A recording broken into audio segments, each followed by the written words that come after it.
King ina ninyo na mga engkanto ni Duterte na nagsasabing tinatarantado ko si Robin Padilla. Hoy, mga buwang, paano ko tinatarantado si Robin Padilla kung nagsasalita lang naman ako ng katotohanan, mga buwang?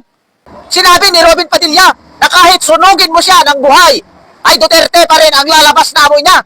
Baka hindi nyo na naman paniwalaan na sinabi mismo ni Robin Padilla na isa siyang komunista. Ha? Baka hindi nyo na naman paniwalaan na sinabi mismo ni Robin Padilla na nagtapos siya ng criminology sa University of Prison. Ha? Mga gonggong kayo, ayaw nyong tanggapin ang katotohanan. Kasi kayo, puro kayo fake news. Ha? Mga alagad ng kadiliman, mga engkanto ni Duterte. Ha? Di ba?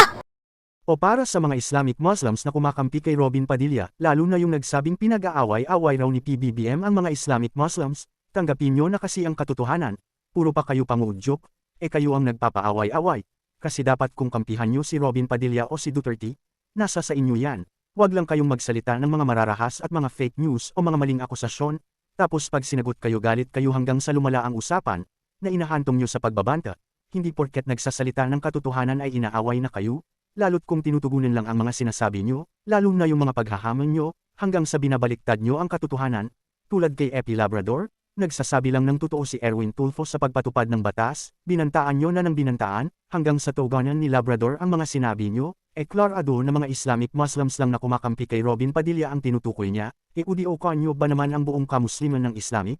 Mali ang mga ginagawa nyo, labag kay Allah at Jesus yan. Dito sa sinabi ng lalaki sa bidyong ito, nagpapatulang na di lahat ng Islamic Muslims ay makaduti at makarobin, pinarutunayan lang ng Islamic Muslims na ito na masama si Duterte o ang mga kinakampihan yung mga Duterte.